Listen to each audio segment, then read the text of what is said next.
Hello, everyone. I'm Barbara Ham Lee. White supremacists do it. So do members of Black Lives Matter. It happens during civil rights, women's rights, LGBT rights. It's happened on the basketball court, the football field, and even the Olympics. I'm talking about the right to protest. Taking to the streets in opposition of, or even in support of a cause is nothing new in the United States. But in 2017, is it an effective means to create change? Some thoughts from our Another View Roundtable pundits. Roger Chesley, Carol Pretlow, Bill Thomas, and Tim Seibles. The Another View Roundtable is next, so stay tuned.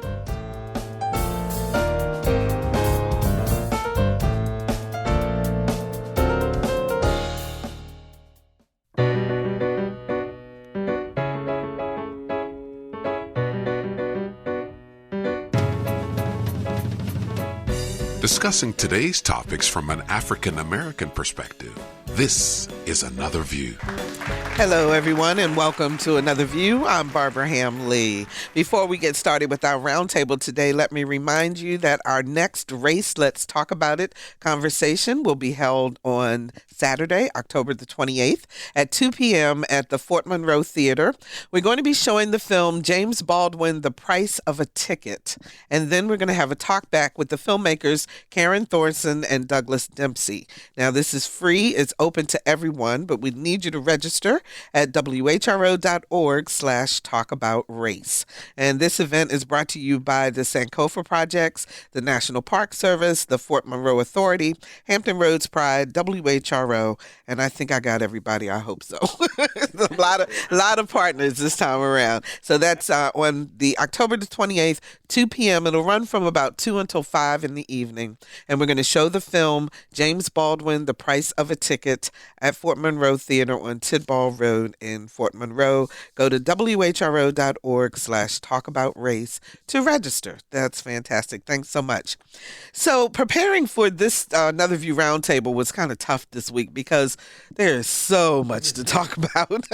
But one major theme is the right to protest. Our pundits have a lot to say, so let's meet them. Roger Chesley is a columnist for the Virginian-Pilot, and you can read his columns every Tuesday, Thursday, and Saturday. Hey, Roger. Barbara, how are you on this dreary day? You're bringing brightness to all of us. Oh, well, thank you. I'm glad you're here. Thanks so much. Carol Pretlow. Hey, we missed you. She's a professor of political science at Norfolk State University. How you doing? Wonderful. Good. We're glad to have you here today. And Bill Thomas, our favorite community activist. Mr. Thomas, how are you? Life is beautiful. It's Barbara Ham Lee. Yes, how are you? You got a sparkle in your eyes today. Do I have a sparkle in my eyes you today? Sure do. Oh, that's a good thing. Absolutely. And our newest pundit, Mr. Tim Seibles. Hey, Tim, how are you? I'm Professor well. of English at Old Dominion University, author and poet laureate. So how's it going? All well. All well. Always good to be among the brethren and sisters. Fantastic. Thank you. All right, so let's get started. So I put a posting on Facebook about our discussion on taking a knee. And I said, quote, what it really means to take a knee. That's how I promoted the show. All right.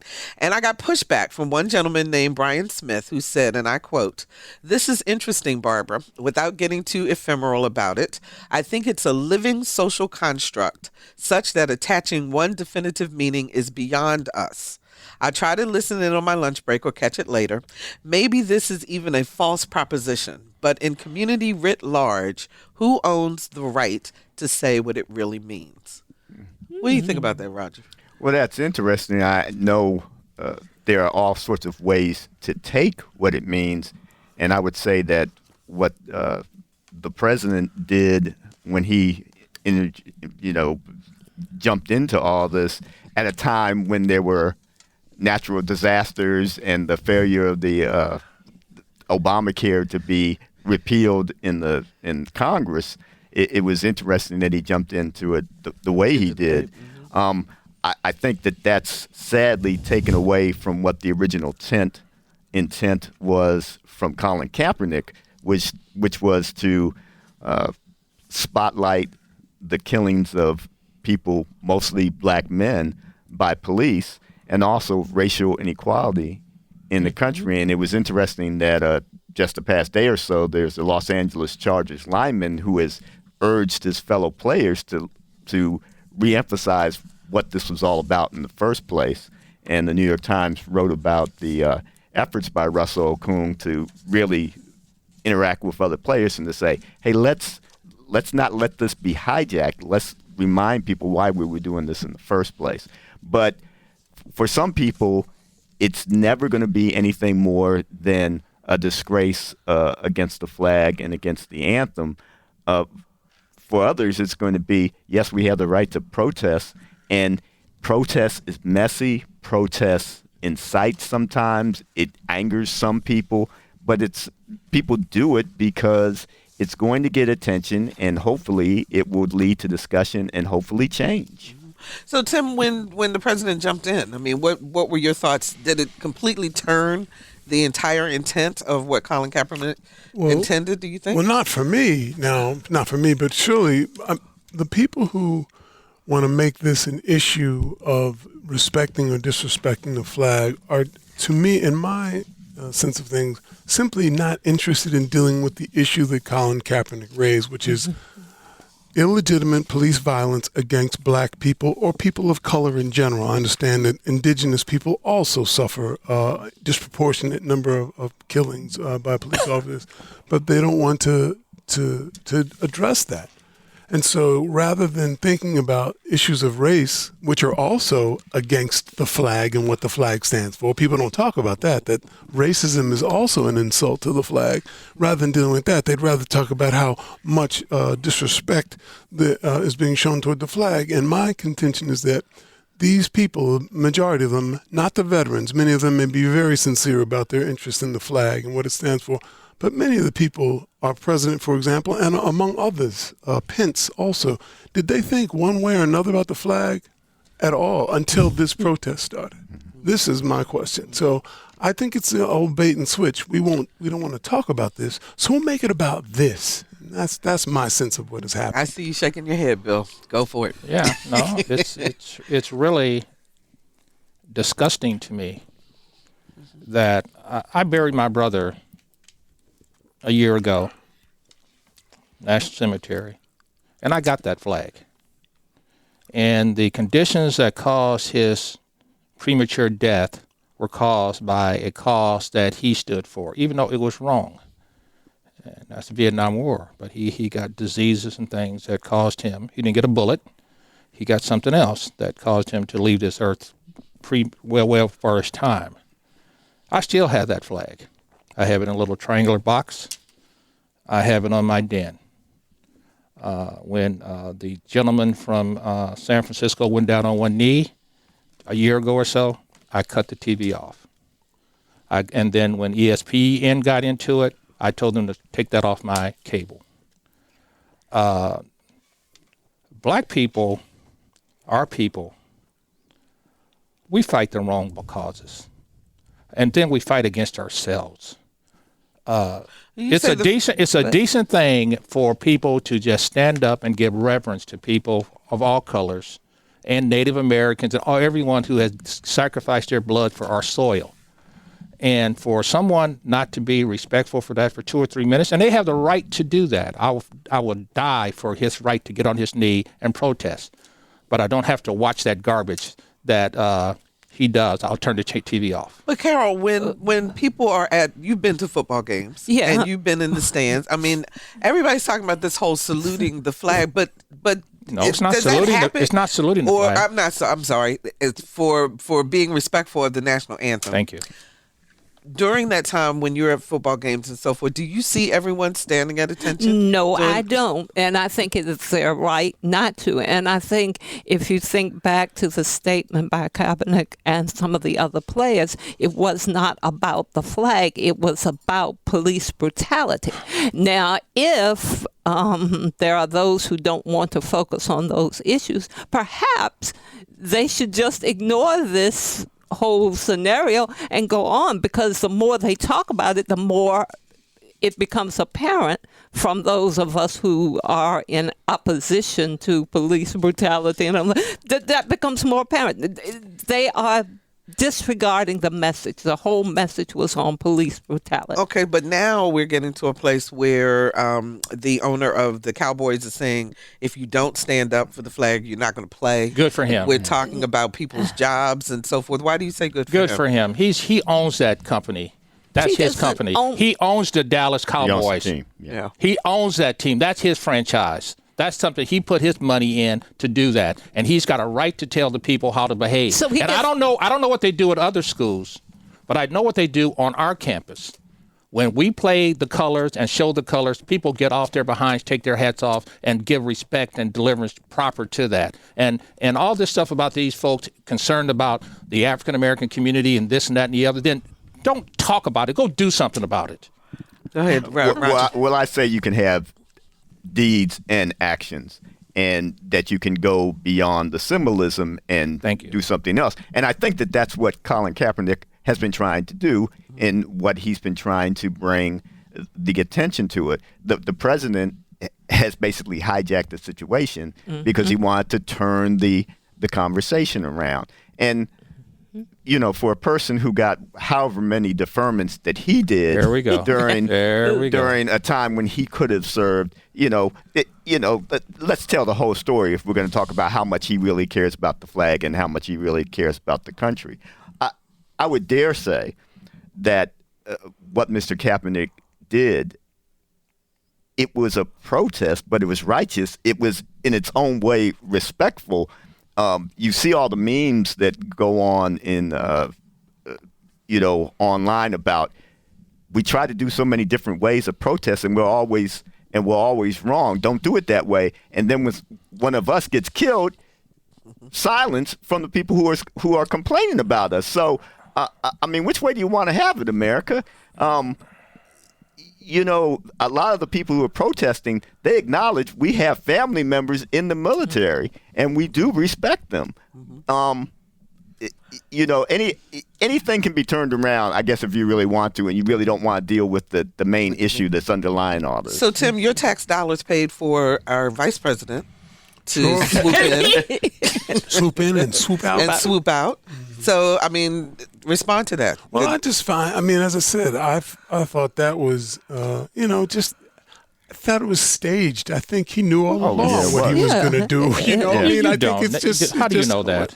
Because they told the reporters to stay on the plane. The fake news reporters. Let Tim finish. Let Tim finish. Let him finish. I'll let you talk. There you go. Anyway, I just think that if we really want to talk about respecting what the flag stands for, then we have to address things like racial inequality and every manner of injustice truthfully. Standing for the flag, look, most of us, probably everybody in this room, has people who are veterans who have lived and some who have died for this country in wars, legitimate or illegitimate.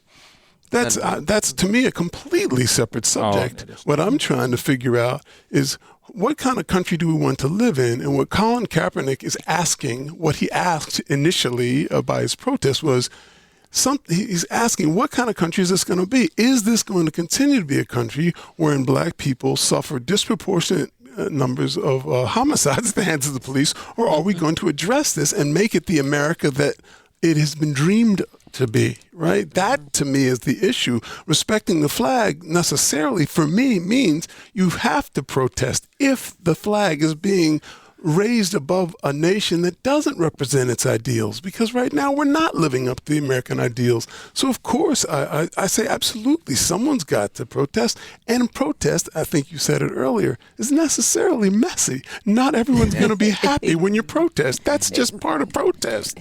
That's why you're protesting, because you're not happy. Let's talk to Sarah in Virginia Beach. Hi, Sarah, you're on the air.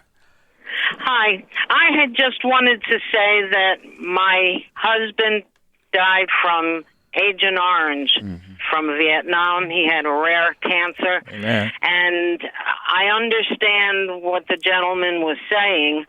They have a right to do what they want, but I don't have to watch it. Amen. I don't have to like it. Okay, Sarah, thanks so much for the call. We appreciate that, Bill. No, I agree with her. I mean, it's just like I lived in northern Suffolk. I lived there 25 years. There was a gentleman down the street who flew a Confederate flag, which was his total right to fly it. But I went down and talked to him. Well, my mother is coming over for holidays, for Thanksgiving and Christmas or something. You need to take the damn flag down. I'm asking you, because that flag hurts her. It means something to her. So in respect for me, just take it down. And if you want me to put it back up when she leaves, I will put it back up. So there's a thing in respect. And I don't hear all this garbage about this football player wants to do things when 500 black men are dying in Chicago and things that are going on. No, it is important. Then go to Baltimore and go to Chicago on those football days. Get down on both of your knees and start praying for those black kids that are dying and are not being educated. But my point was was it not Colin's point? Your very point, meaning that he's talking about these people who are dying. No. Take his uniform off and go out there in the community and do some doggone work. And he's actually gone on and because done he got that time because he's sitting on the bench. Because nobody will hire him that's now. right. And and he knew that there might be a sacrifice in doing this. And so that's why he's not being. It's very clear that the owners have blackballed him and they are not going to let him play because he is better than some of the garbage that's out there. Do they have the right to do that? Let him finish. Both starters and backups, he's better. Do the owners have a right to do that? Yes. Okay, thank you. And he made his sacrifice, but he is calling attention to some inequities, of which there are many in the criminal justice system and otherwise in this country. Richard joins us from Newport News. Hi, Richard. You're on the air. Oh, I'm sorry, Craig, Newport News. Good afternoon, Barbara. How are you? Hi, I'm okay. Good. Hey, listen, my thought on this whole subject is, listen, it doesn't matter to me what the cause is, if it was animal rights, if it was sexism, if it was Harvey Weinstein, whatever. When you're wearing the uniform and you're representing the city or you're representing the league, then I don't think the protest is in order. Thank you. Now, in their own community centers or in their driveway, if they want to have protests, and I don't care if they sit on both knees. But it's about the uniform to me. All right, Craig, thanks for your call. It kind of, let me go ahead. Yeah, go ahead, Roger. It's nice, if a protest and nobody sees the protest, it's not really much of a protest, and that's part of the whole point. If you do it when nobody's in the stands, maybe you can do it when the game isn't on. Well, why don't you do it when you're just among your 50 friends? Well, then it doesn't really have any effect. You missed this point. Go ahead, Bill. This point goes real clear. Go ahead. They're a team, and I played on football teams. We're a team. We're a unit. We're all together, and we make decisions all together. And then for somebody to make something unilateral, but at what point? Okay, but here's the question. It was. He was down on. Who at San Francisco was on their knees with him? His mother. He started it. His mother doesn't even like it. Other teammates did it. Anyhow, pay the price. You're talking about. I think you're talking about his birth mother, not his adopted mother, who raised him. But at what point do you, as an individual, what difference does it make? Bill, listen. At what point? Yes, ma'am. Does a person, as an individual, when something is bothering them to a point where they are ready to protest, regardless of what they do, because it segues really nicely into what happened to Jamel Hill. Are you allowed? Are there certain professions? Are there certain groups of people who should not be allowed to express how they feel in the country? You can do it based on because of what they do for a living. Roger, and since you're a journalist, I want to. And I wish Will were here today to give that perspective. And Barbara, you can probably understand this too. We all know as professionals that we can say certain things, but we also can run afoul of our bosses. And she's not the first person who's run afoul of ESPN on this. Bill Simmons also was disciplined when he was there at ESPN. I think it's somewhat funny because Jamel and her colleague Michael Smith, they're kind of in the opinion business. They're sort of reporters. They're sort of opinion people, the sort of analysts. And if she were to have said this on the show, I wonder if there would have been the same backlash as being on Twitter. Mm-hmm. And I think I've said before, I'm very wary of Twitter because you only have a certain number of characters to make a point, and things can get all out of context. I was not surprised that she was disciplined. She was told after her first comments about Trump that something like this could happen. But I think it's interesting. You saw how much ESPN is really a business because they don't want to do anything that is going to upset their advertising dollars, and they have this partnership with ESPN to broadcast their games. And I will remind people that several years ago, the show Playmakers was produced by ESPN. It was a fictional football team, and it had all sorts of less than savory characters on that. And the NFL basically told them in no uncertain terms, you got to stop producing this. Mm-hmm. And after 11 shows, went off. And that was one of the top rated shows while it was on that one season. I think it was 2003. So, there are things that you can do if you are a journalist, but you also know that if you run afoul of your bosses, something like this can happen. And I'm not surprised. I think it's regrettable. I know Jamel. I knew her when she was a high school student growing up in Detroit. And I'm not surprised this is the way that ESPN reacted. Mm-hmm. It occurred to me that I guess it was 1986, and there were people who burned the flag, and the Supreme Court ruled that was their right because under the Constitution, freedom of speech. Now, obviously, as we've just been talking, you have a choice. You might have to pay the penalty for doing this, but you can't take a person's rights away. And freedom of speech, whether it's burning the flag or taking the knee, is yours. Just because you're employed by someone does not mean that you lose that freedom. Yes, you can. We have a code of conduct in our contracts, and if we don't do something within those codes, you're going to get fired immediately. Oh, so and you are going to contest the constitutional rights that people have? You can't I own the business. It's my business, it's not your business. But your business is not permitted to defy the Constitution. Yes, it is.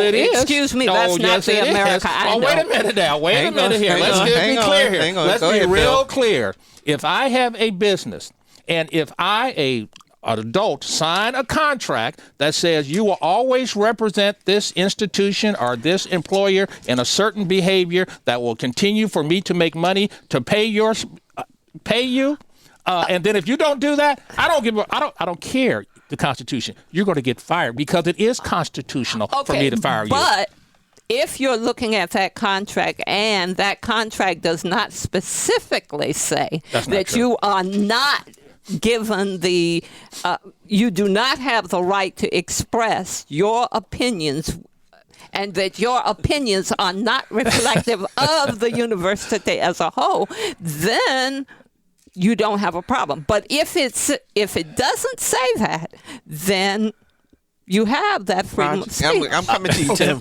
I probably have a little bit more leeway as a columnist than a reporter would at the Virginian-Pilot. However, I know that anything that I do reflects on the pilot. And I am very conscious of that in my day-to-day interactions with the public, in emails that I send, even when I'm angry with people who say things to me in their emails or phone calls. Mm-hmm. I know that my job is I am representing the pilot. And I can do things that might put them in a bad light, but I also can get fired. And because y'all all think you're black, you're going to be fired first just because you're black. And that's a race issue. Let Tim speak. I was going to say, it's complicated because, of course, depending on the job, you have differing amounts of leeway. I'm a poet and a professor. There are all kinds of things I've written in poems that I'm sure, if they appeared in other contexts, could very well get someone fired. But I have a little more room as a writer and an artist than someone else might have.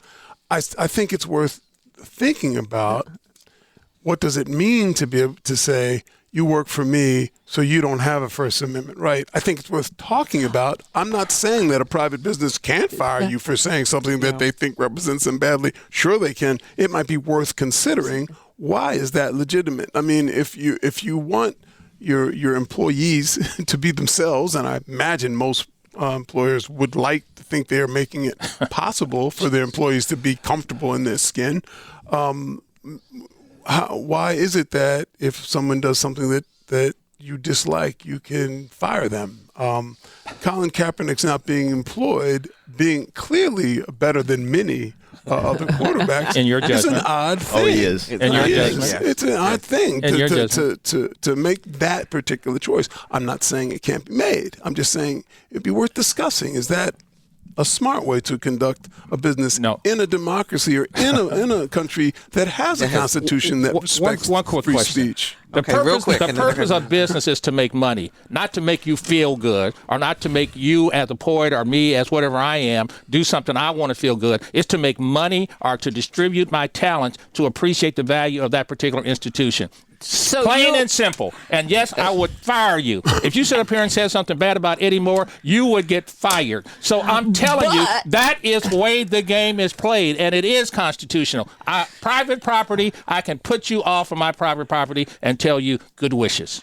Okay, hang on one second. If you're just joining us, we're talking about current can events say with the that Another View this view is Roundtable. not Roger Chesley with the Virginian-Pilot, Carol Pretlow with NSU, community activist Bill Thomas, and poet laureate Tim Seibles. Carol.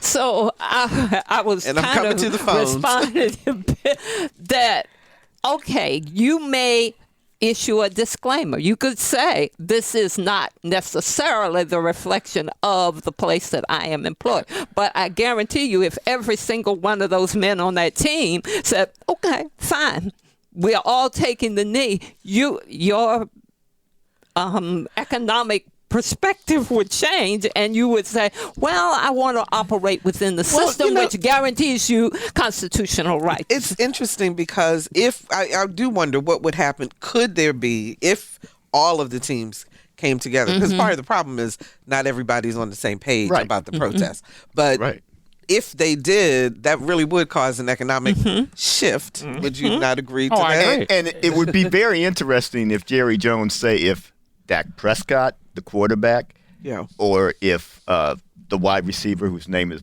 I'm blanking on Dez Bryant, if they said, hey, we're not going to play, well, it's not going to be a problem with Ezekiel Elliott now because he might still get suspended for the 6 games. But it would be interesting to see if the team were to challenge Jones on this, what would happen. It doesn't really matter if you're a backup, punter or special teams guy. It's quite different if it's one of the top, one of the stars of the So team. do we think that Roger Goodell is going to say blanketly that He already that said you it. can't? No, He said you hasn't. got to stand up. I didn't. I he thought did. they made that a rule. I thought there was some wiggle room in I that.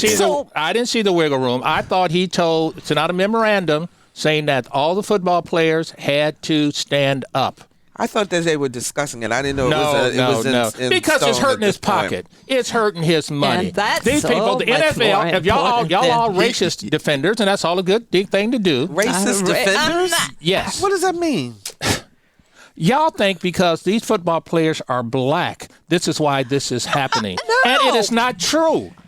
You say In the back of your mind, that's what I believe you're thinking. You don't know the back You're of my saying mind. let me make sure that I'm clear in understanding what you're saying. You're thinking that our discussion No. I think your decision as to taking the side of some unpatriotic people who don't want to stand up to reflect the greatness of our country through the singing of the national anthem and the respect for the flag. I think you're saying that because, what's the player's name, the San Francisco player name? Kaepernick. Because he's a people of color, or the other folks are down there, that this is somehow tainted to race, and it has nothing to do with this. This is purely business. They're going to stand up because people like me and a lady from Virginia Beach who called here are cutting our TVs off and cutting our subscriptions. All right, Brian in Virginia Beach. Hi, you're on the air. Thank you, Bob. Yes, great program so far. A couple quick things I wanted to say.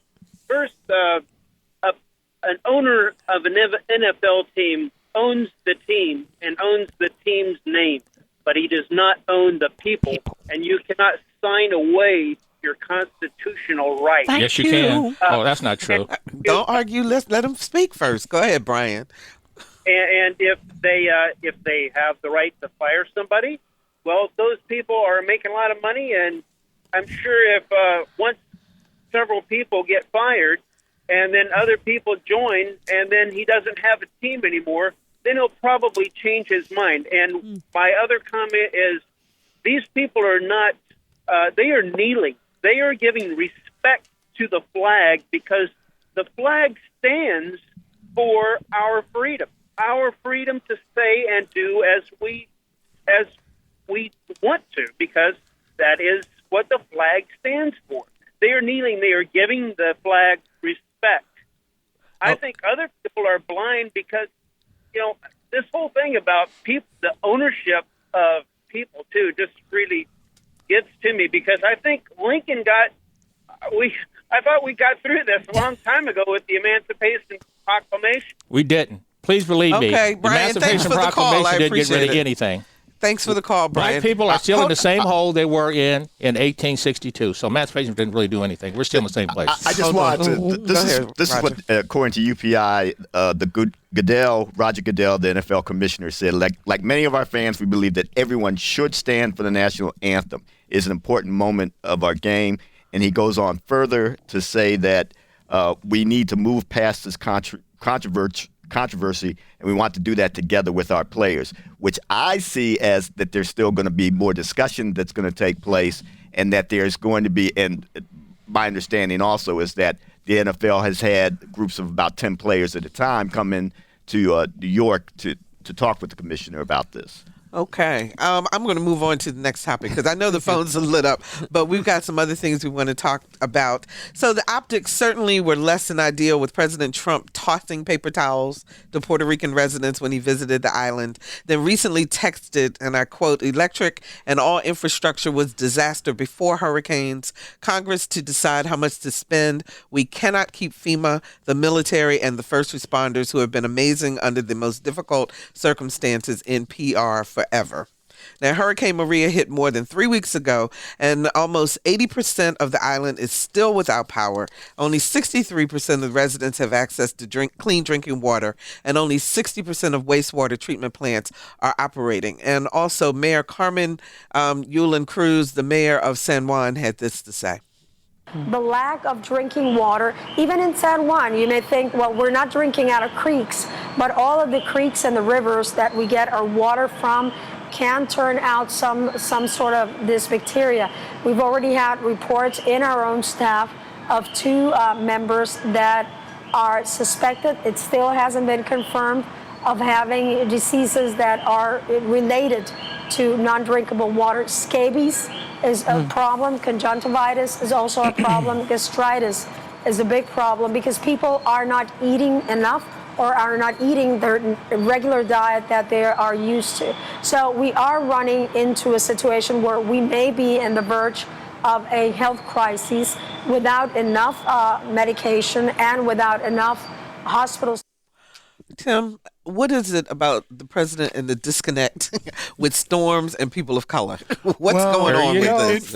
It feels like it is an issue of color. I'm wondering I'll just put this in parentheses. Okay. If Puerto Rico were primarily a country of white folks, would the reaction be the same? It's a question. I'm just asking. What concerns me also is that I'm not sure that the president realized that Puerto Ricans are American citizens. That's what really frightens me because we want to do everything we can for Houston, but it's like Puerto Rico's like somewhere way out there. It's like, well, he was quoted as saying it's a big ocean is around it. It's an island and there's a big ocean around it. We, in theory at least, we try to use all of our resources to help American citizens wherever they are. So I'm confused by that. But again, I cannot claim that this is simply about the fact that Puerto Ricans are people of color by and large. But it's just a question. You just wonder whether the attitude would be the same. I felt the same thing when Katrina hit New Orleans. If everybody down there had been blonde, I just wonder whether the reaction would have been the same during that period. These are questions, just something to chew on. I don't know. Well, you're shaking your head, Bill. I don't know. There's some things that are peculiar to African Americans. I know that. That's a fact. But not everything. And don't even go with me. Don't even go there. I'm asking about the optics my here. good friend in New Orleans, you had an incompetent, corrupt mayor that didn't have his infrastructure set so that the people could survive. The people in New Orleans back when Katrina came up had plenty of time to leave. All the white folks left. Bill, I mean, you know what? I'm gonna let the rest of the roundtable handle that because I'm not supposed to speak right now. Go ahead, Roger. The people who stayed couldn't get away. They didn't have the money or the means or the transportation. Well, why didn't the mayor make sure that happened? That's kind of hard to do when you have a lot of people that live in your particular town and you're at or below sea level. I think, much like Tim just said, you really wonder. I mean, let's just say it. When we elect a president, he's got to be over a lot of things, and sometimes you just wonder if the job is too big for him on certain levels, and this would be one of them. There seemed to be little concern for the people of Puerto Rico that you do not think would be the same if they say were from Texas, if they were from New York City. Here's the thing. Okay, everybody knew the storms were coming because they were well predicted. All of the hurricanes that we've had, the recent hurricanes that we've had, okay? People, and the response afterwards, Katrina, people were begging for days to come help us. Same thing with Puerto Rico. People begging for days, please come help us.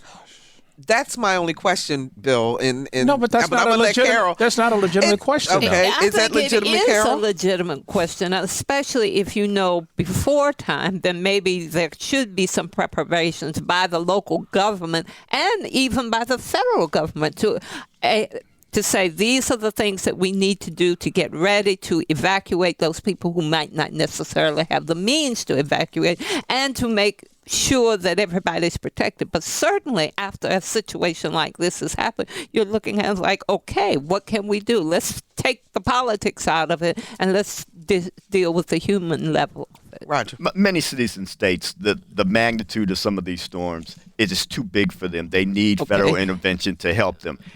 David Begnode on CBS News yesterday told a very sad story of a gentleman who I believe was in his late 50s, early 60s. He died because he had been drinking water in the last few days that was polluted or got infections, and antibiotics would have probably, saved his life, but they couldn't get there in time. There was just too many days that passed before you saw, after the storm hit, a serious response from the federal government and from the military to do anything. Well, even the order to, and I'm probably not saying this correctly, but there was an order that needed to happen so that the ships could actually go in with the supplies, and that took days. Federal law. But it didn't take that long for Houston for it to happen in Houston. It's apples and oranges. Why is it apples and oranges? It's still the United States. It's apple and oranges. Why? Number one, Puerto Rico's infrastructure is broken. And if we had a big storm here in Hampton Roads, who do you think is going to suffer the most? Who? You think it's going to be any different? Black folks that live in these low-lying areas in Norfolk, in Newport News, and in Hampton. Okay. They're going to get swamped. What are we doing to protect those folks? You guys don't like President. You don't like President Trump. You don't think he won the race. No, you don't like him, and that's all good. But they had the supplies. They had the takers. They had the containers there. They couldn't move them because the infrastructure was broken.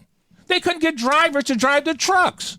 Well, don't you think that's all the more reason that there should have been some more coordination on the front end? There should have been more. Let's let Tim talk. We haven't heard from him in a while. No, I was just going to say, I just think, well, of course, there are all kinds of things I'm sure that the mayor of Houston probably could have done that would have made it better. But that's not the question for me. Is if the federal government has resources and the power to be of assistance, whether it's Houston or Virginia or Puerto Rico, then that should be a top priority, especially when we know the kind of violence the storm is going to bring. Who is ultimately responsible for the life, safety, and health of my family? Not the federal government. Not Mayor Alexander. I get that. It's not Mayor Donald Trump. Individuals. It's me. I get that. It is me. But here's the question. Me. If you already know that the infrastructure is at its lowest, they already knew that in Puerto Rico, right? Did the Puerto Ricans know that? Yes. I would think so. Did they know that? They did. I would think so. Okay, they did. Yeah. But my point is that, Barbara, the government can't be responsible for everything. You have to be responsible. But no one's saying they should be responsible for everything. No one's saying that. And Did Donald Trump do well in Houston when the mayor refused to give mandatory evacuation? I lived in Houston. There's a community called Reservoir. You know what Reservoir used to be? A reservoir. And people still live there. And they didn't leave. And then when the water came and blew out their houses and their community, they're complaining. No, you were the idiot. You never should have built your house in unprotected flood zone. Let's look at our phone lines. Let's talk to Anita in Chesapeake. Hi, Anita. You're on the air. Well, I don't mean to interrupt this or make it any worse than it is, this conversation that you're having. However, George H. Bush, when Hurricane Hugo hit the U.S. Virgin Islands, got on national television and said he was sending in the Marines to get the Americans out of the way of the natives.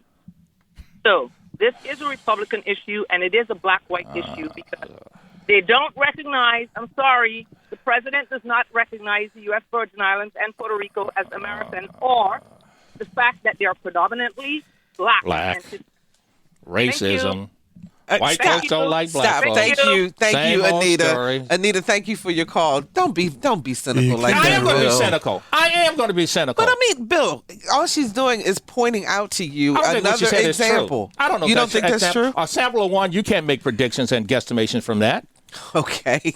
Lisa, what other phone line should we go to? Or do we need to move on to another topic? Let's move on to another topic because there's a subject that we have not talked about yet, and I'm just curious about you all's feedback on that. And that is, okay, the white supremacists went back to Charlottesville. White supremacists. It went back to Charlottesville, and they held another rally recently, and we've never talked about the Confederate statue issue and whether or not the statues should come down. Should they stay up? Should there be a plaque to put it in context? What should happen, Carol, with the Confederate I think those statues should go in a museum.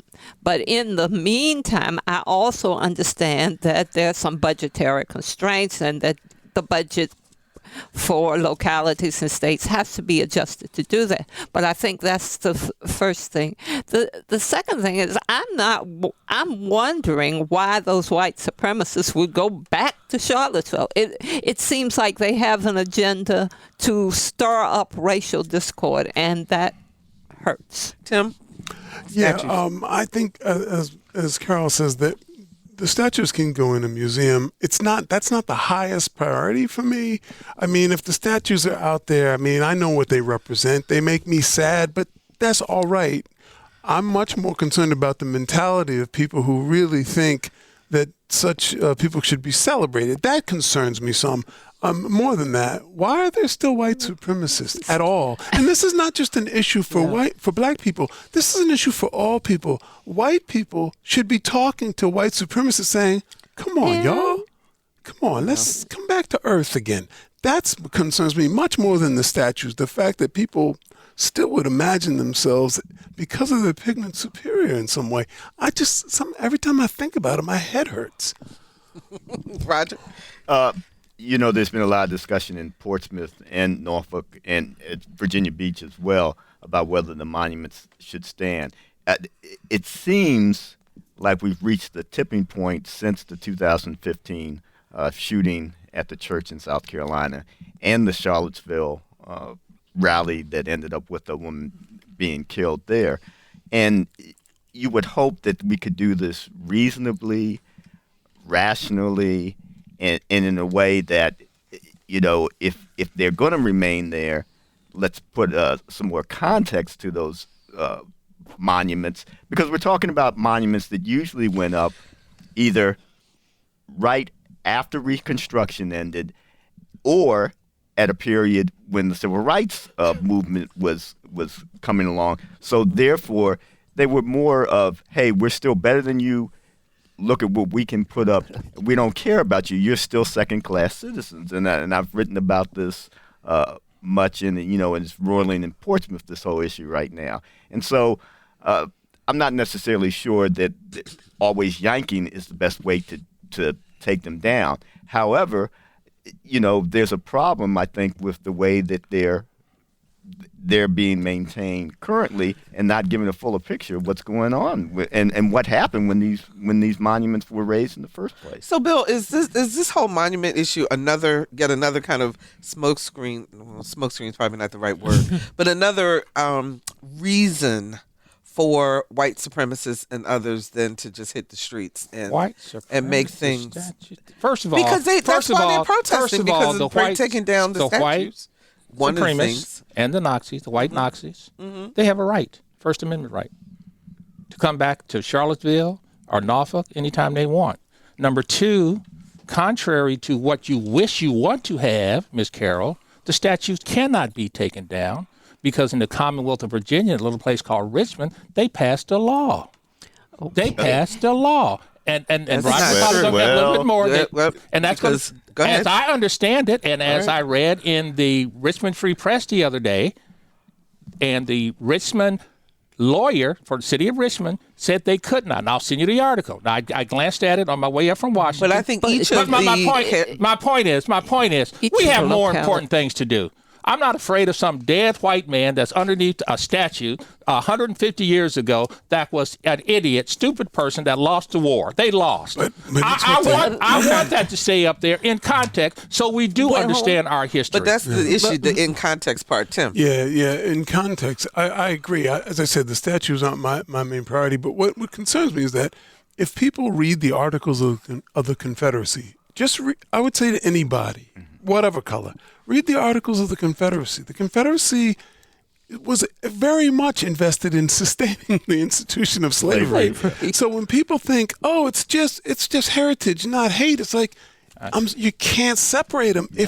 If the flag represents something that wants to sustain slavery, you can't say, "What? It's not really about race." Of course the Confederacy was about race. Of course it was. So, I mean, again, you can fly your Confederate flags, you can have your statues. What I want as a human being is people to just be aware of what it is they're flying when they fly the stars and bars and why black people or other people of color might find it offensive. I'm not saying you can't fly it. Just be aware and don't put heritage, not hate on your trunk. Those things run through. I don't care. It's just inaccurate. That's all. This gets even more confusing because yesterday someone told me that the way to compromise this whole situation was to have black Confederate soldiers in the area as well. And I was like, are you kidding me? They weren't doing that. Actually, because they NPR did a story on that yesterday because there was this whole discussion about whether, or there are some reenactors and others who are saying that there were tons of black people who fought for the Confederacy, and it's not true. And that's not true. It's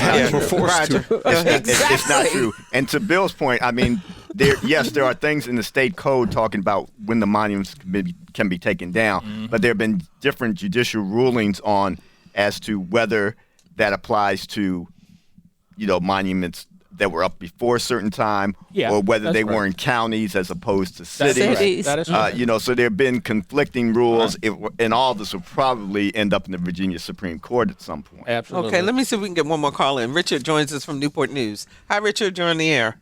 Hey, I'll be as fast as I can. Okay. I love your show. Thank you. It. Puerto Rico is $70 billion in the hole and it's bankrupt. You can't fix everything. The monuments get the law changed and move them. Fine with me. You missed the point that Kaepernick was replaced. He was sat down. Blaine Gabbert took his place before the protest. So that's not a good argument. Lastly, if you're going to talk about inequality, look at the facts. Black males graduate high school at a 60% clip. Of course, they're disproportionately. 3% of the males, 15 to 49, commit, 50% of the violent crimes. You guys need to bring these things up. Oh, I do. Put them in context. I'm not quite sure I understand what your last point is. What was that? What's your point about? Oh, okay. He hung up. So I guess he didn't want to explain to us what his point was. We've talked about several and we have talked about those things. I understand his point. But there's also what is the quality of the educational level for blacks and brown people who go to some of the public schools. What is the opportunities for those people when they try to get jobs? One of the things that I wanted to bring up today, there was a story that came out just a couple of years ago about how some African Americans and Latinos, they try not to use ethnic names in resumes they send out because they know that's going to be a possibility that even with their credentials, they won't get a call back or they won't get an interview in the first place. So, I mean, these are things that, and the headline on that story was minorities who whiten job resumes get more interviews. Absolutely. So there's, race is still an issue, unfortunately, and we need to acknowledge that, and we need to confront some of those problems. Here's the problem, Barbara. Go ahead. Over the last 25 years, we have allowed, almost shamefully, allowed the code, the policy of dealing with the injustice to African Americans, which used to be defined in the Civil Rights Bill of 1965, as minority advantages that we could take advantage legally. Mm-hmm. We have allowed this culture to change to now they're talking about diversity. They're not talking about minorities. They're talking about diversities. And the top. What's the difference to you? Yeah. The difference is really simple. By law. Go ahead. Tell me what the difference is so that people understand. If an institution has 10% Asians in their institution, they become an Asian institution. If they have 25% Hispanics, like like Arizona State, maybe UCLA now, and all these other schools, then they become a Hispanic organization. So when just in a recent article, you can look this up, out of $81 million that the NIH just gave for disparities in minorities, $88 million, not one HBCU got a dime, because all those schools that are now classified, quote, 50 years ago as minorities are now considered diversity, and they can get those resources. We need to concentrate. I can talk about this place, but you'll get mad at me. But this diversity crap's got to stop. It's the black folks that are getting screwed by the law, by policy, and people of means. And I love Asian people. I love Hispanic people. That's all fine. But it's not at our advantage. It's our institutions that are suffering, the HBCUs. It is our communities that are suffering. It's our people that are drowning in the floods in Katrina and in Puerto Rico because we don't have the economic resources. Lastly, the Civil War was about money. It was about economic interest. 90% of the people in the Commonwealth back then wasn't slavery the commodity. That was the money. They were getting free labor, and the North didn't like it because they couldn't compete because they didn't have free labor. All right, we got 30 seconds. Anybody want to make the last comment before God bless Bill? America. I would just have people read the Articles of the Confederacy. It's just something to be aware of. When you think about the statues and the flag, just be aware of what it represents. That's all I would say. I mean, people do whatever they want. As I said, I'm not losing my sleep over the statues, but I just want people to understand what the Confederacy was and what it really stood for. All right. That is Poet Laureate Tim Seibles, our community activist Bill Thomas. And Trump supporter. NSU political science professor Carol Pretlow and columnist Roger Chesley with the Virginian-Pilot. Thank you guys so much. As always, great, lively conversation. Thank you, Carol. I appreciate that. So nice. And Roger, you're just a good guy. Love you, brother. Don't eat anything that he gives you. All right. So there was a great conversation today. Thanks so much to our Roundtable Pundits. You can catch the podcast of today's show at anotherviewradio.org, at whrv.org, on iTunes, or wherever you go for your podcast listening pleasure. Next week on Another View, how one woman turned personal tragedy into a mission to help children worldwide get a great education. Meet Candy Hayes, author of The Road in the River. Our theme music was composed and performed by Jay Sennett. Lisa Godley is our show producer. Todd Washburn filled in for audio engineer Victor Bowen today. And I'm not sure who answered the phones, but thank you. Hi, Catherine Fink answered our phones. I'm Barbara Ham Lee. Thanks so very, very much for listening to Another View.